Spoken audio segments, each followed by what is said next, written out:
SMS Dr. Koh Poh Koon.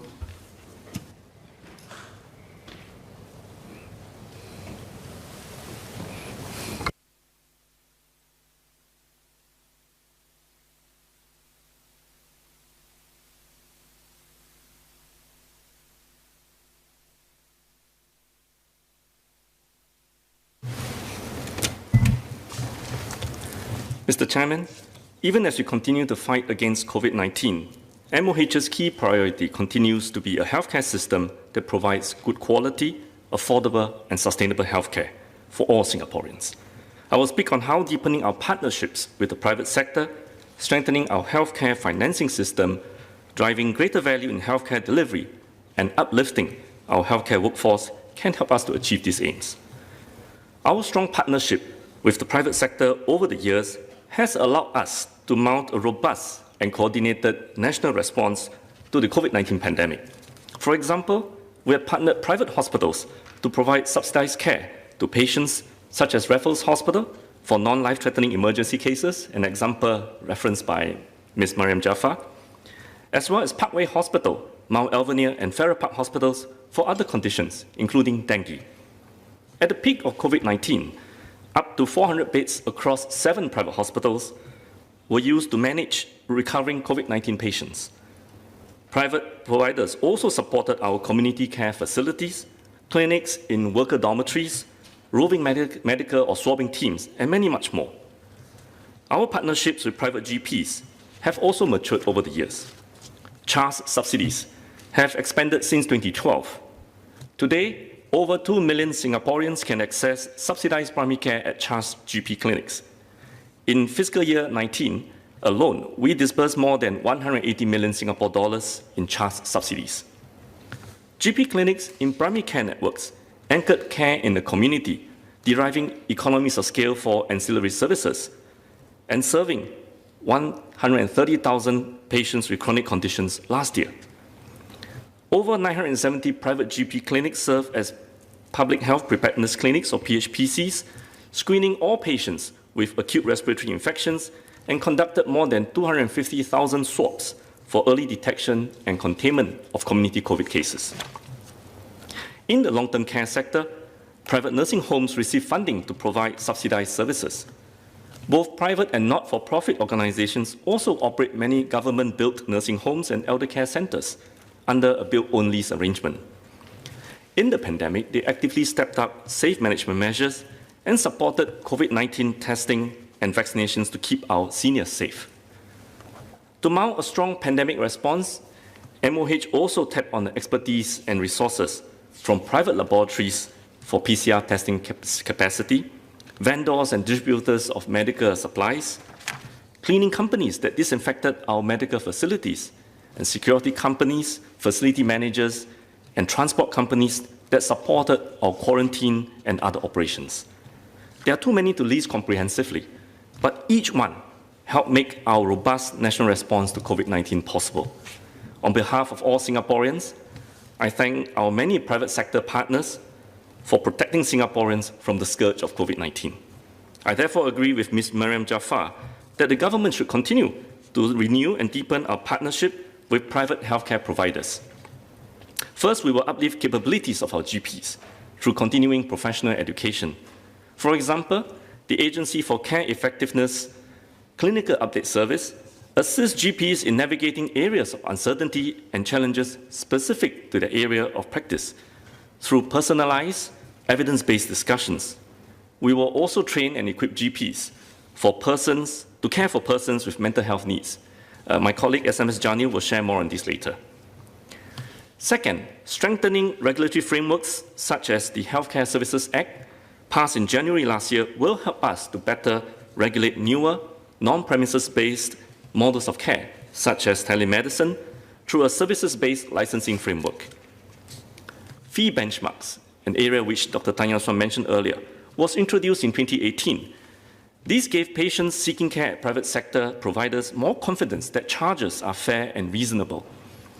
Early data showed that doctors have been taking reference from the benchmarks, with more than 80% of charges in 2019 within the upper limit of the benchmarks, and this utilization is about 4% higher than in 2018.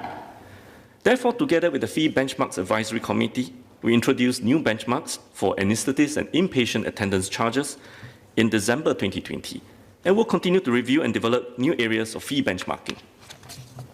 I will now move on to our healthcare financing system, which is anchored on government subsidies and the 3 M's: MediShield Life, MediSave, and MediFund. Today, the government provides significant subsidies covering up to 80% of treatment costs.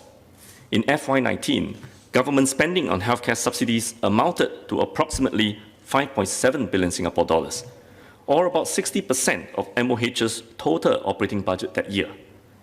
This is projected to grow to 6.5 billion Singapore dollars in FY20, an increase of 13.6%. As a society, we widely accept the need to be progressive and to target subsidies to those with greater needs. And when formulating subsidy levels across the various healthcare settings, we should also encourage right-siting of care. We will therefore introduce a set of changes to the subsidy frameworks for inpatient care at acute hospitals, specialist outpatient clinics or SOCs, and community hospitals. Let me go through each in turn. First, the acute hospitals. For inpatient admissions to acute hospitals, we currently use individual income as the basis for mean testing. I have seen in my clinical practice and also meet people during my Meet the People sessions how a sole breadwinner may earn a high individual income, but shoulders the full responsibility for his or her household needs alone.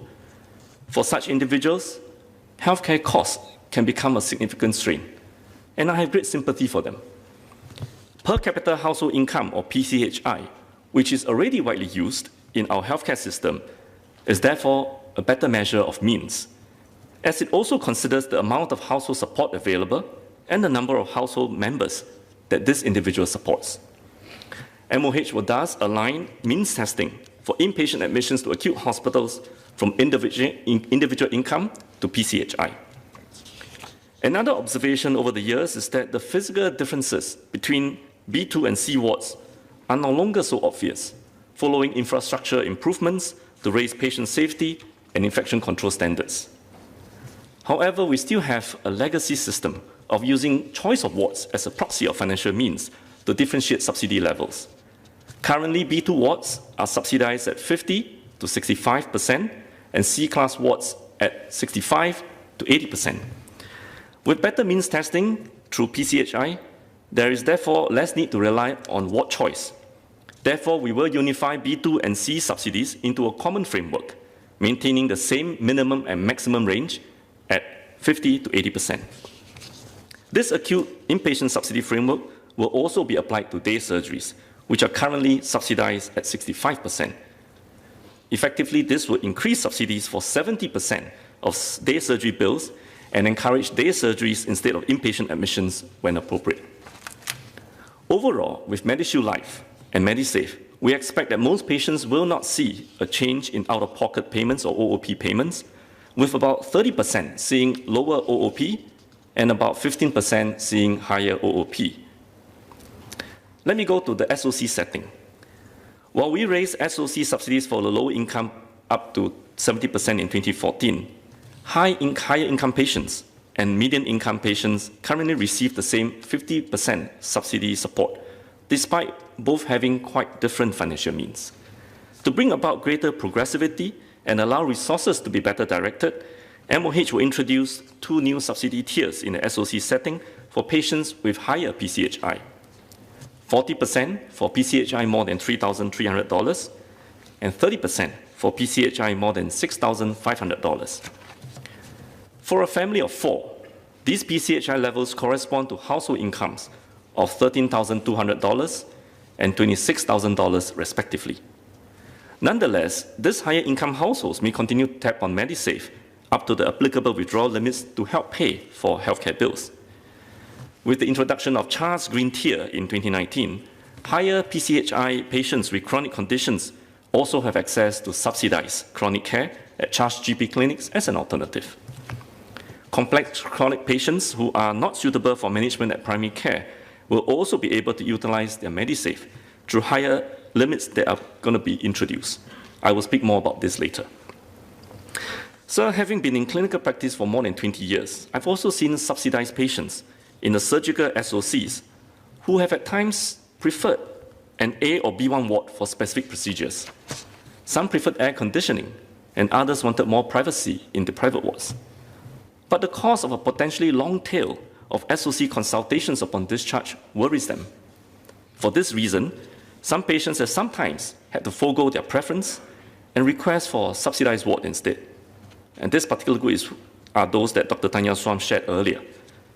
Now, with better targeted subsidies at the SOCs, we will now allow private patients in the inpatient setting to opt for either subsidized or private SOC for their discharge follow-up. If subsidized SOC is chosen, the patient will no longer be able to pick their specialist, as is the current practice. Overall, the SOC subsidy changes will affect about 30% of subsidized SOC patients who are from the higher PCHI households. Of these, 7 in 10 will see an increase of less than $100 in total co-payment for their cumulative annual bills. This can be further offset by MediSave or MediShield Life, or for those who have private insurance coverage. For elderly patients, any increase in co-payment will also be partially offset by Pioneer Generation and Merdeka Generation subsidies. This brings me to community hospitals.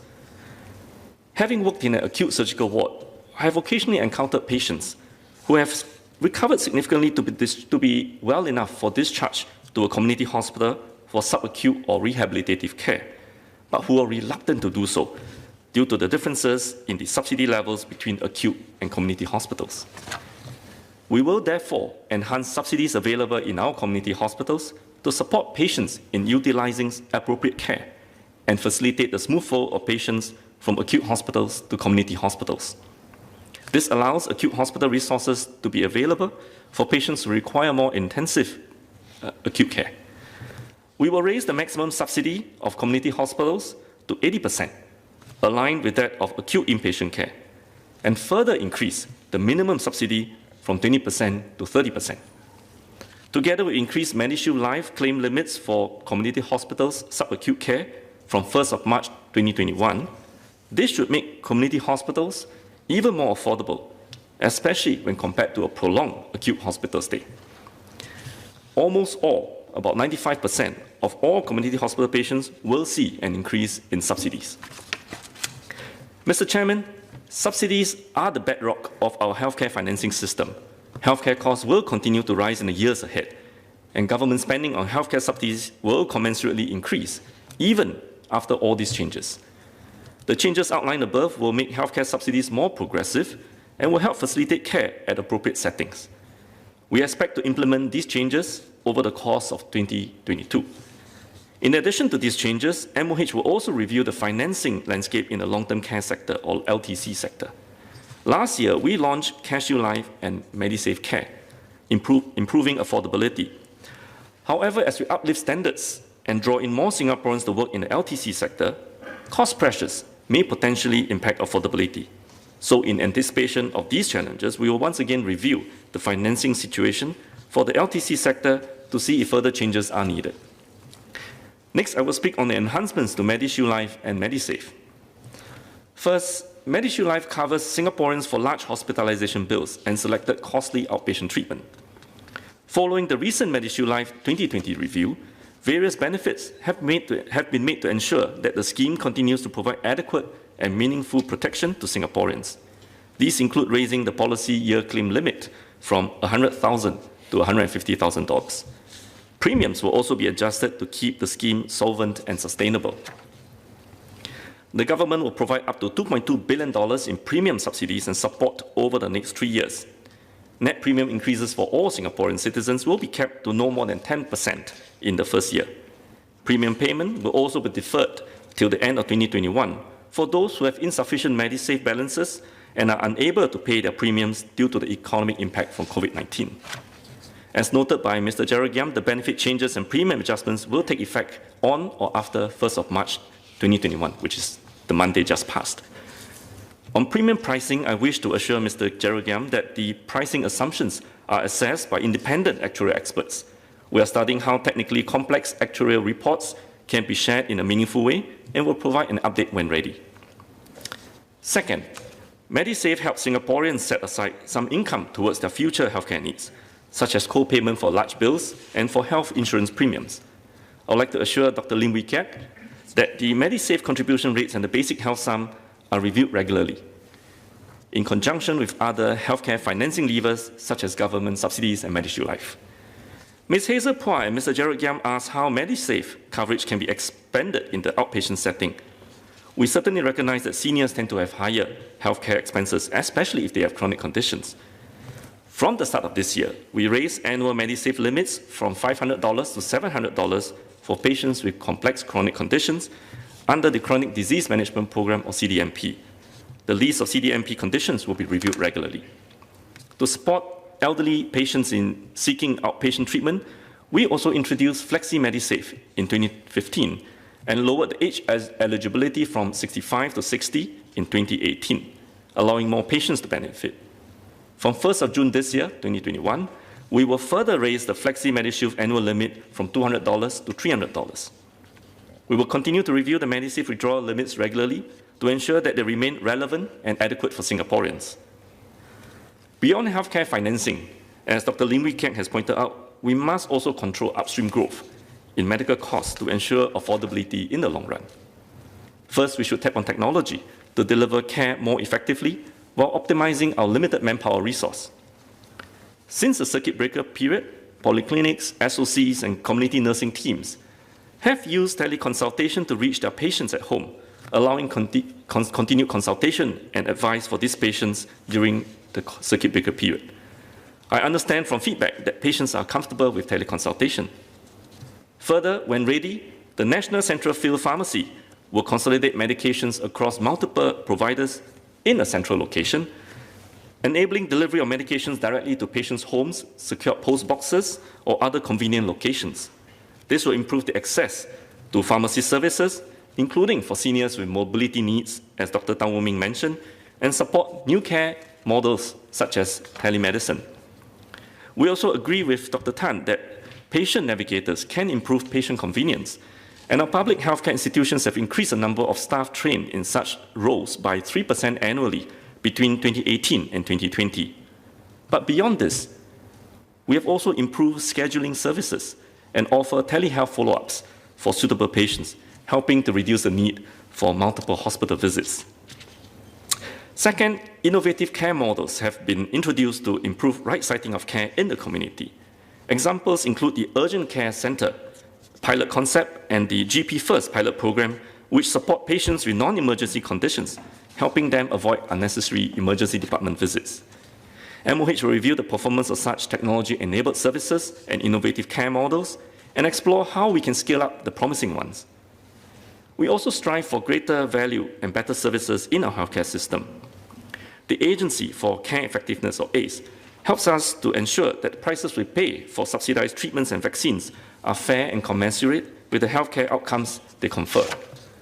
This is done through health technology assessments and value-based pricing negotiations. ACE will continue to ensure that subsidized medicines and medical technologies are both clinically and cost-effective. We also established ALPS in 2018 to aggregate demand and achieve economies of scale in procurement and supply chain management. In 2019, ALPS's central warehouse distribution pilot for polyclinics saved an estimated 1.7 million Singapore dollars through advanced warehouse and logistics technology. ALPS will study how this CWD concept can be expanded to the whole of public healthcare, boosting efficiency, resilience, and value in our healthcare supply chain. We also agree with Ms. Ng Ling Ling that funding mechanisms can drive greater value through influencing providers' behavior. We in fact implemented some of the ideas that she has shared. One financing innovation which MOH has started to adopt is bundled payments, where funding is based on the patient's entire care episodes, even across multiple healthcare settings or attendances. This gives providers the opportunity to optimize care, reduce costs, and pass on savings to patients. MOH has also implemented a pay-for-performance framework which financially incentivizes clusters to perform well in key priority areas, and the value-driven care program which tracks clinical performance and cost of care of medical conditions. We will expand these positive efforts and study other financing solutions and innovations that encourage healthcare providers to optimize care and improve outcomes. Beyond technology and care models, healthcare is ultimately a high-touch and people-centric sector. Healthcare professionals are key in improving patient care and outcomes. COVID-19 has shown us the importance of maintaining a resilient core of healthcare workers. Following the launch of SG Healthcare Core in April last year, over 5,000 workers and volunteers have been trained and provided support in areas such as the care of elderly in nursing homes, swab operations, laboratory testing, and vaccination operations. Going forward, we plan to develop the core into a platform for citizen engagement and volunteerism in healthcare during peacetime and to serve as a reserve pool in times of crisis. COVID-19 has been a trying time for all our healthcare staff and volunteers. I know many staff in our public healthcare institutions suspended their annual leave to meet the surge in manpower demands during the height of the COVID-19 crisis. Many have played a critical role in the battle against COVID-19. Now I would like to express our heartfelt thanks to all of them for their dedication and their contributions, and their families for supporting them through this very tough period. We also recognize and appreciate the contributions of our outsourced workers in the healthcare sector.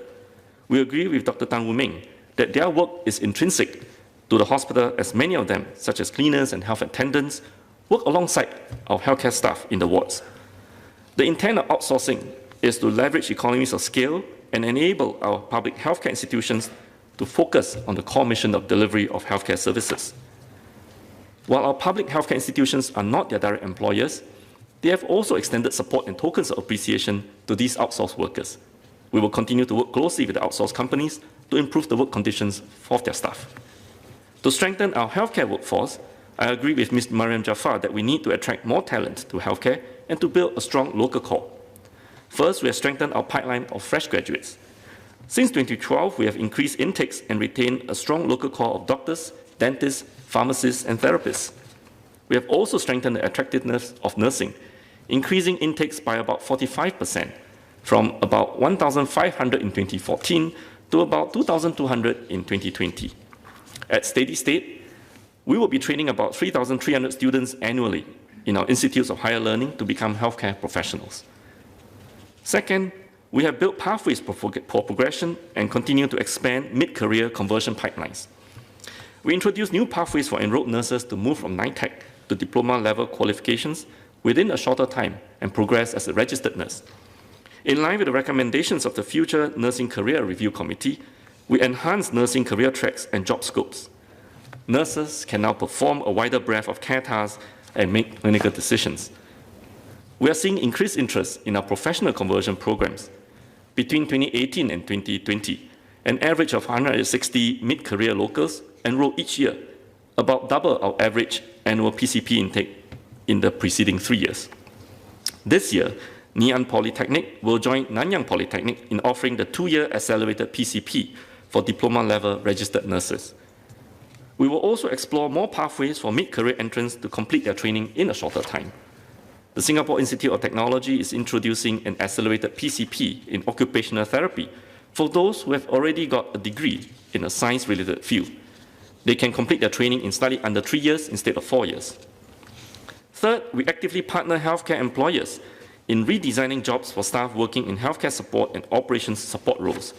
For example, the Care Support Associate or CSA role in SGH and AIC's sectoral job redesign pilot project relook processes and blend clinical support, administrative and operations responsibilities into new roles. These initiatives encourage cross-deployment and multi-skilling of our staff, create new career pathways, and provide interesting development opportunities for them. Finally, we are cognizant that salaries play a key role in the attraction and retention of staff. Our healthcare workforce is the lifeblood of our healthcare system, and the work they do is critical in protecting the health and safety of our society. We must maintain the salary competitiveness of healthcare staff against the overall market to attract and retain quality talent. For doctors and dentists, we recently updated the salaries for junior house officers, medical and dental officers, consultant family physicians, and newly promoted associate consultants within our public healthcare institutions in 2019. So I'm pleased to announce that nurses in the public healthcare sector can look forward to an increase of 5 to 14% in their monthly base salaries faced over the next 2 years. Allied health professionals, pharmacists, and administrative and ancillary staff, including support care staff, in the public healthcare sector can also look forward to an increase of 3 to 7% in their monthly base salaries this year. We will also increase funding support to publicly funded community care organizations to ensure that salaries of their staff also remain competitive. The changes to both these sectors will be implemented from July this year. MOH will regularly monitor the salary competitiveness of our public healthcare workforce. Aside from salaries, we will also work with healthcare providers and union partners to make healthcare a progressive and fulfilling career.